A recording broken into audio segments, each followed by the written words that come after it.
Welcome to the story.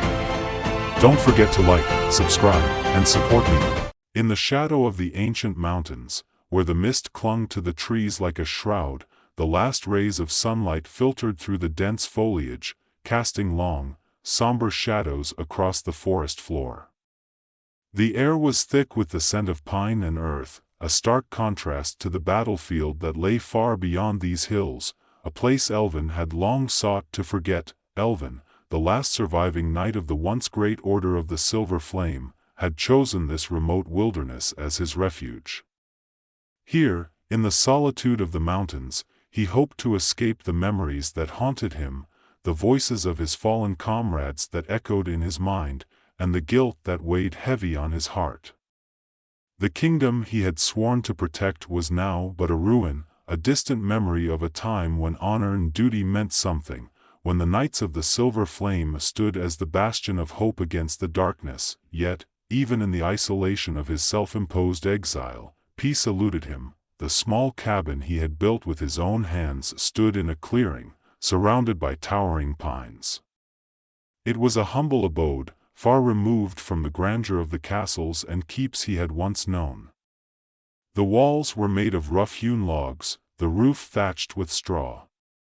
Inside, a single room held all that remained of his former life, a tarnished suit of armor, the crest of the silver flame still visible despite the wear of time, a sword, once sharp and gleaming, now dulled by years of disuse, and a small altar, upon which rested a faded tapestry depicting the sigil of the Order, a silver flame burning brightly against a field of deep blue. Elvin sat by the hearth, the flickering flames casting a warm glow across his weathered face.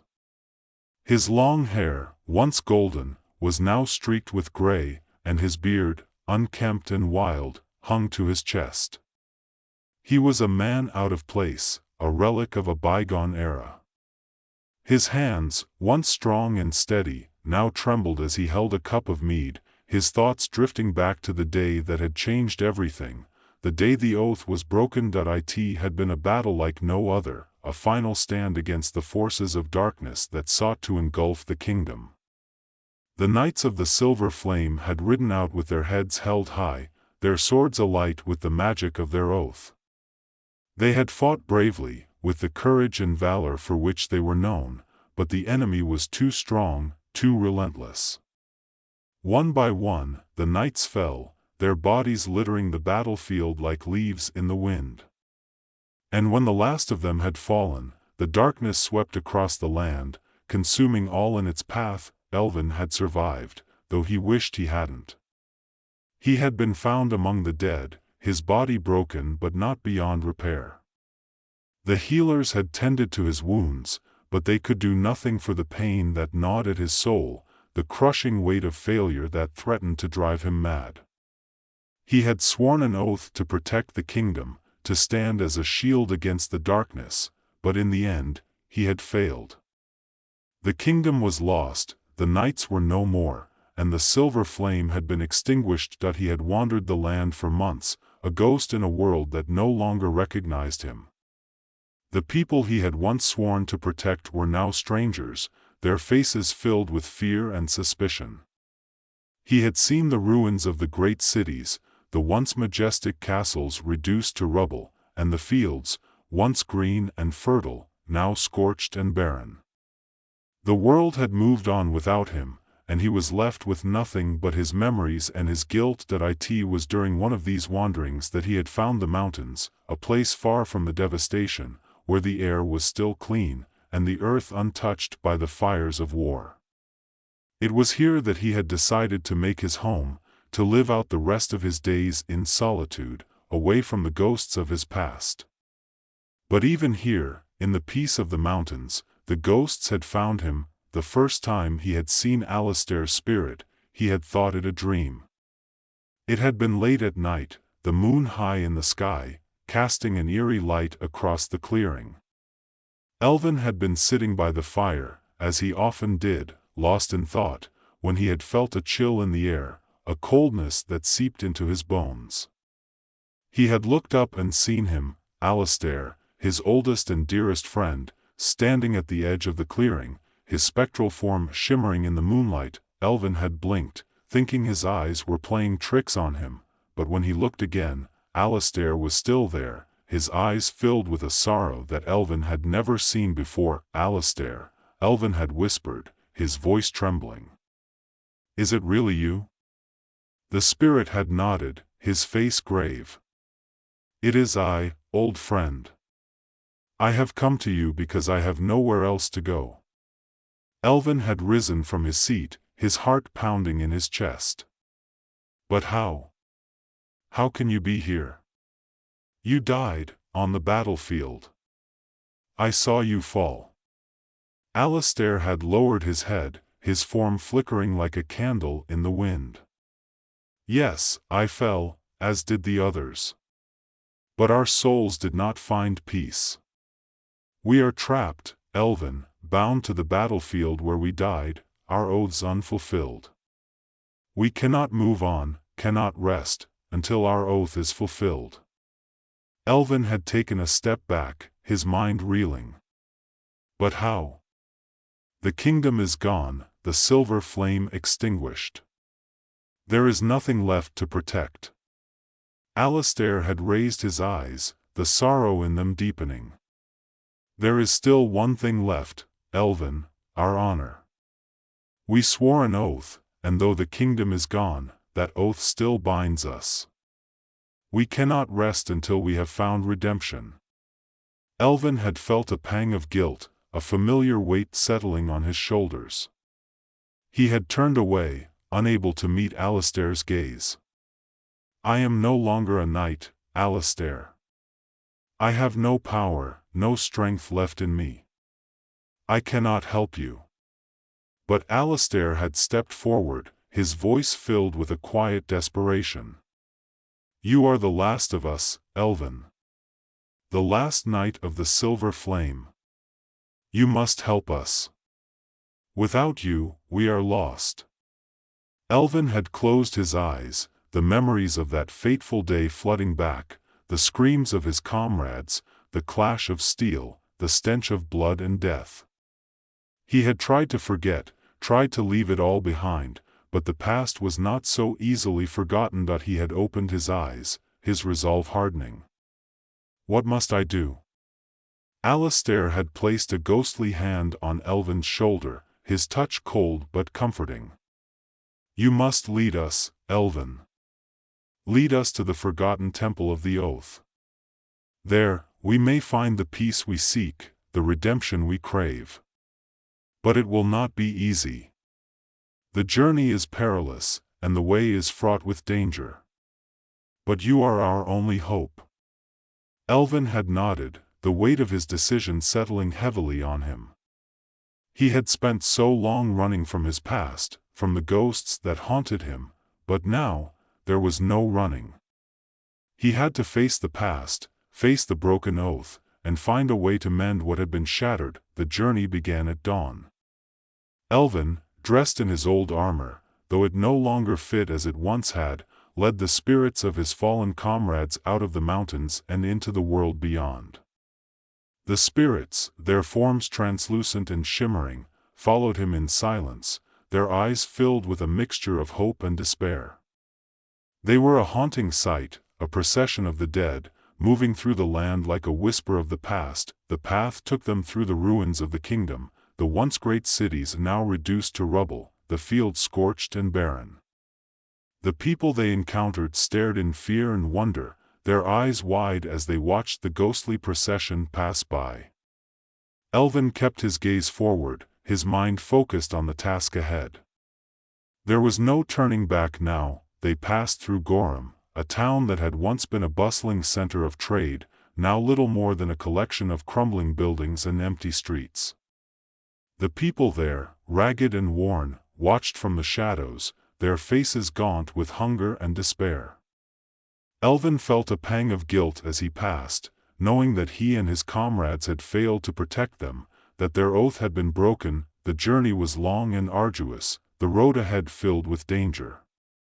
They encountered bandits, remnants of the once great army that had fought alongside the knights, now reduced to scavenging and thievery to survive. Elvin, though no longer the warrior he once was, fought with the ferocity of a man who had nothing left to lose. The spirits of his comrades, though weakened by their spectral state, fought alongside him, their ethereal swords cutting through the bandits like a hot knife through butter, but the battles took their toll. Each encounter left the spirits weaker, their forms flickering like candles in the wind. Elvin could see the desperation in their eyes, the fear that they would never find peace, that their souls would be forever trapped in this world, unable to move on. It was this fear that drove him forward, that gave him the strength to continue, even when his body screamed in protest, his old wounds aching with every step. As they journeyed, Elvin began to notice a change in the land. The further they traveled, the more desolate the landscape became. The trees grew sparse, their branches twisted and gnarled, the grass brown and brittle. The air grew colder, a chill that seeped into his bones, making it difficult to breathe. It was as if the very land itself was dying, the darkness that had consumed the kingdom spreading like a disease. It was then that they encountered the shadow wraiths, creatures born of the darkness that had once plagued the land. They were twisted, monstrous beings, their forms shrouded in black smoke, their eyes glowing with a malevolent light. They attacked without warning, their claws sharp as knives, their voices a cacophony of whispers that threatened to drive Elvin mad. The battle was fierce, the wraiths relentless in their assault. Elvin fought with all his might, his sword cutting through the wraiths like a beacon of light in the darkness. The spirits of his comrades, though weakened, fought with a desperation born of fear, their swords clashing with the wraiths in a battle that seemed to go on forever. But even as they fought, Elvin could feel the strength of the spirits waning. The wraiths were too many, their power too great.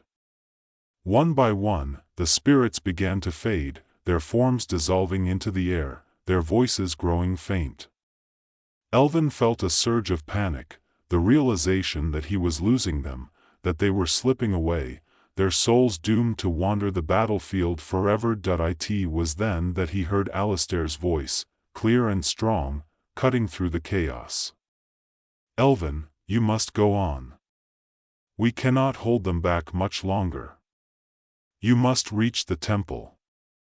Elvin shook his head, his heart breaking at the thought of leaving his comrades behind. "I cannot leave you. We swore an oath, and I will not break it again." Alistair's voice was firm, resolute. "You must, Elvin. This is our only chance. If you do not reach the temple, we are lost. Go, now, while there is still time." Tears filled Elvin's eyes as he looked at his friend, the man who had stood by his side through countless battles, who had been there in his darkest moments. He wanted to stay, to fight alongside them, but he knew Alistair was right. The fate of his comrades, the fate of their souls, rested on his shoulders. He could not fail them again. With a heavy heart, Elvin turned and ran, his legs carrying him through the battlefield, the wraith's screams echoing in his ears. He did not look back, could not bear to see the final moments of his comrades, their forms dissolving into the darkness. All that mattered now was reaching the temple, fulfilling the oath, and finding a way to bring peace to his fallen brothers. The forgotten temple of the oath stood at the edge of the Shadowlands, a place where the light of the sun never reached, and the air was thick with the stench of decay. The temple itself was a crumbling ruin, its once majestic walls now covered in moss and vines, the stone worn smooth by the passage of time. But even in its dilapidated state, there was an aura of power that surrounded the temple, a reminder of the magic that had once been woven into its very foundations. Elvin approached the temple with caution, his sword drawn, his senses alert. The wraiths had not followed him, but he could still feel their presence, a dark shadow that lingered at the edge of his consciousness. The spirits of his comrades were silent now, their voices gone, their forms faded into the ether. He was alone, the last of the silver flame, the last hope for redemption. As he entered the temple, he felt a chill run down his spine. The air inside was thick and heavy, the silence oppressive. The walls were covered in ancient runes, the language of the old gods, the words of the oath that had bound the knights to their duty. Elvin could feel the weight of the oath pressing down on him, a reminder of the promise he had made, the promise he had broken. In the center of the temple stood a stone altar, upon which rested the oath stone, a relic of the ancient times, said to hold the power of the gods themselves. The stone was cracked, its surface marred by the passage of time, but there was still a faint glow that emanated from within, a sign that the magic within had not yet faded. Elvin approached the altar, his heart pounding in his chest. He could feel the presence of the keeper, the entity that had taken residence in the temple, feeding on the broken oaths of the knights, growing stronger with each passing year. The air grew colder, the darkness deepening, as the keeper revealed itself, a towering figure shrouded in black, its eyes glowing with a malevolent light. "You dare to enter my domain?" The keeper's voice was a deep, rumbling growl, echoing through the temple like thunder. "You, who have broken the sacred oath, who have failed in your duty." Elvin stood his ground, his sword held high, though his hands trembled with fear. "I come to seek redemption," he said, his voice steady. "I come to fulfill the oath that was broken." The keeper laughed, a sound that sent shivers down Elvin's spine. "Redemption? There is no redemption for you, knight. Your soul is tainted, your oath shattered. You are nothing but a shadow, a remnant of a failed order." Elvin gritted his teeth, his resolve hardening. "Perhaps, but I will not let my comrades' souls be lost. I will see them find peace, even if it means my own destruction." The keeper's eyes narrowed, its form shifting, growing larger, more menacing. "You are a fool, Elvin.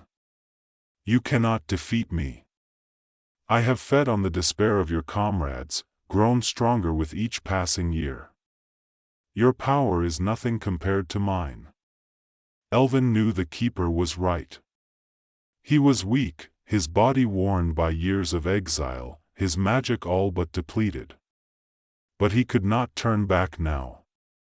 He had come too far, sacrificed too much, to give up now. With a roar of defiance, Elvin charged at the keeper, his sword glowing with the last of his magic. The keeper met him head-on, their clash sending shockwaves through the temple, the walls trembling under the force of their battle. Elvin fought with everything he had, his sword slicing through the darkness, but the keeper was too strong, its power overwhelming. As the battle raged on, Elvin felt his strength waning, his movements growing sluggish, his vision blurring. The keeper's laughter echoed in his ears, a sound of triumph, of victory. Elvin knew he could not win, not through strength alone. He needed something more, something that could turn the tide, something that could break the keeper's hold on the temple. It was then that he remembered the oath stone, the relic that had once held the power of the gods, the power to bind and to break. If he could reach it, if he could channel the last of his magic into the stone, perhaps, just perhaps, he could find a way to defeat the keeper. With a final burst of strength, Elvin broke free from the keeper's grasp, his body aching, his breath ragged. He stumbled towards the altar, the keeper's roars of fury ringing in his ears. The oath stone glowed faintly, a beacon of hope in the darkness. Elvin reached out, his hand trembling as he touched the stone, feeling the power within, the remnants of the ancient magic that had once bound the knights to their oath. He closed his eyes, focusing all his remaining energy, his mind filled with the faces of his comrades, the memories of the battles they had fought, the oath they had sworn. "I call upon the power of the oath stone," Elvin whispered, his voice filled with desperation. "I call upon the gods to give me the strength to fulfill our oath, to bring peace to my brothers, to end this curse." The oath stone pulsed with light, the glow growing brighter, stronger, as Elvin poured his magic into it, his body trembling with the effort. The keeper screamed in rage, its form shifting, writhing, as the light of the oath stone began to push back the darkness, to weaken the keeper's hold on the temple. Elvin felt the power surge through him, filling him with a strength he had not known in years. He could feel the spirits of his comrades, their presence surrounding him, their voices urging him on, lending him their strength, their power. Together, they were stronger, united by the oath they had sworn, by the bond that had not been broken, despite the years, despite the darkness. With a final cry, Elvin raised his sword, the blade glowing with the light of the oath stone, and brought it down upon the keeper, the force of the strike shattering the darkness, sending shockwaves through the temple. The keeper screamed, its form dissolving, breaking apart, as the light consumed it, banishing it from the temple, from the world, forever. The temple was bathed in light, the darkness gone, the air filled with a sense of peace, of calm. Elvin fell to his knees, his body trembling, his breath coming in ragged gasps. The oathstone's glow began to fade, the power within it spent, but the warmth, the light, remained. He could feel the presence of his comrades, their spirits surrounding him, their voices filled with gratitude, with relief. They were free, at last, their souls no longer bound to the battlefield, to the broken oath. They could rest now, in peace, in the light. Elvin smiled, a tear slipping down his cheek. He had done it. He had fulfilled the oath, brought peace to his comrades, to himself.